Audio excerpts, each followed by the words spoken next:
日本時間4月9日、エンゼルスタジアムでまさかの大乱闘が勃発した。この日の第1打席でホームランを放っていたソレア選手に対し、第2打席はデッドボール、そして第3打席でも顔の近くにボールが投じられたことで激高したソレア選手が3打席対戦したロペス投手に詰め寄り、両者が拳で激しく応酬し合う事態へと発展していった。めったに見られない激しいバトルには、この日球場に詰めかけたファンも大興奮。乱闘自体は数分で収まったものの、その後しばらくスタジアムは喧騒に包まれた。最初に詰め寄って乱闘を仕掛けたソレア選手は7試合、ボールでソレア選手に応酬したロペス投手は5試合、それぞれ出場停止処分が下されている。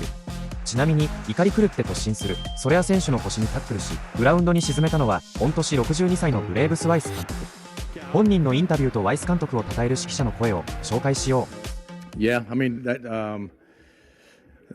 I love Soler. You know, we were teammates here, but that's a big man, and so I just felt I got to get him off his feet because he's going to hurt somebody. And so that was my instinct, just to get in there and get Georgie off his feet. Yeah, because he was he was on the warpath.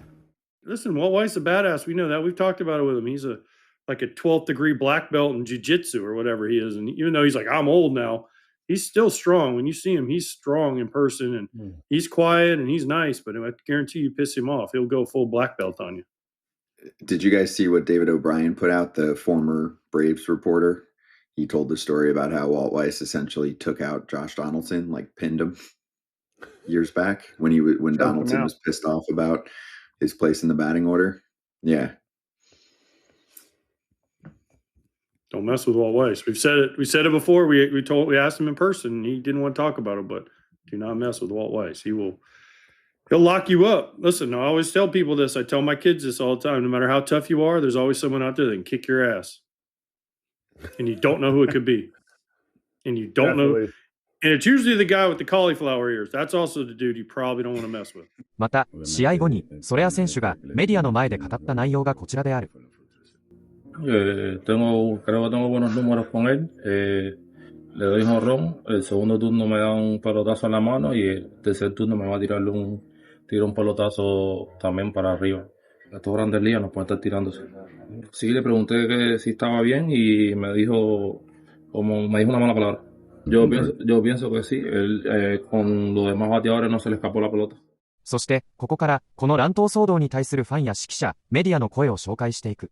Soler and Reynaldo Lopez have officially gotten their suspensions, 7 games for the both of them. I'll be honest, I thought the number was going to be higher for Jorge, and I thought it was going to be lower for Reynaldo. Although I did think Reynaldo was going to get somewhere in the 4 to 5 game range. When you use a piece of equipment in a brawl, the number's going to be higher, and he used a baseball to literally hit Jorge Soler in the face. He missed, kind of. But he used a piece of equipment. So I thought Jorge was going to get 10. I thought he was going to get 10, but this feels appropriate, even though this is one of the best brawls that I've seen in a little bit. So Walt Weiss was the clear winner in this brawl, obviously, and it all kind of seemed to be a little bit of a misunderstanding. Jorge said he loves Walt Weiss. He's literally not even mad that he got tackled, that he got spearheaded. Walt Weiss said, I love Jorge Soler. Braves fans, at least from what I've seen, if you're a Braves fan, let me know. Maybe I'm off base here. But Braves fans are kind of like, Jorge, you did everything for us in 2021. You can do whatever you want. I don't know. Both guys are appealing, so we'll see if the numbers change. Jorge Soler is in the lineup tonight. But, wow, what a brawl. You can't miss an Angel game this year. They're the most entertaining team. Where's Jonah Heim? Jonah Heim's just back there like to the umpire, like, hey, man, great job on the ABS so far this year. Like, oh, by the way, your guy's charging the mound. Like, isn't that your number one job as a catcher, to not let that guy get there? And then Walt Weiss took him down, form tackle. I don't know what you all-star catchers do, but as the backup catcher, if that dude gets out there, that is a big-time fail. That's almost, you should get cut. Like, you cannot let anybody get to your pitcher, especially in that case. It wasn't like hit him, sprint out there. It was culminating, and you saw Jonah Heim on the one close-up that I watched. He was just kind of in the background. He was like looking over, and then he saw him say something, and he looked back over again. oh crap, need to get him. And then if you watch the replay that we're watching right now, it's real tough. Jonah's getting boxed out by like first and third base coaches. Walt Weiss is in there before him. But yeah, it was a big old melee. That's two big boys that are going after each other too, by the way. It is. They're and both gonna Kratz, get by the suspended. way. Yeah, they're both going to get suspended. But my thing is like once, like, fine, Soler got there, but there's that split second. I've been in these before where there's that split second where you have to make a decision. What am I doing? And your first instinct as a catcher is to grab the dude that just charged your pitcher, no matter what, right? If he punches you, fine, you deal with the punch. But you got to make sure that dude does not get any swings on your pitcher. He can't get any licks on your pitcher, no matter what. Like, if you hold him and your pitcher hits him, great, that's good. But you can't let, and this is not a knock, Jonah Heim's probably never had the mound charge, never even thought about it because nobody really does it anymore.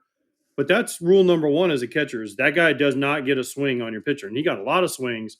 And I was just shocked because then Jonah, drop your glove, Jonah, and use both hands and grab him and don't let him go. And then you're going to get tackled and punched and all that stuff. But he cannot get a swing on your pitcher. I don't care. I loved it. Let me be very, very good. Yeah. Anything that involves that kind of person, obviously you don't want anybody to get hurt. You get that part. But those are some haymakers Soler was throwing. And obviously Lopez, I see him with the check left. He tried. I mean, I didn't mind it at all. I like to see the passion again. You don't want it to get to that point. But listen, let's understand and let's put this in perspective for the average layman out there. You throwing a ball, probably a fastball, in excess of 90 miles per hour, high and inside, that's very dangerous. If there is a reason to get into a fight, that would be it. I would say also about this, and this is just me being cruel in a very funny way, to some degree anyway, it's nice for the Angels to do something relevant. I mean, they ain't been in the postseason since 2014. They haven't had a winning record since 2015. I mean, damn it, do something to have us interested.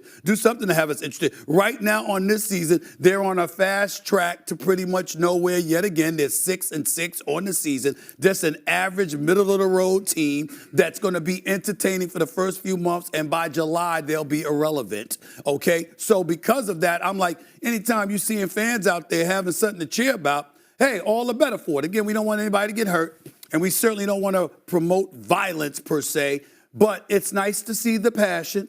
It's nice to see cats willing to go at it. It's like to see a relatively healthy dislike for the opposition going on. I really don't have a problem with it, but it was pretty much because of the outcome as opposed to what the possible outcome could have been. Thank God nobody. Now Hosey and Anderson square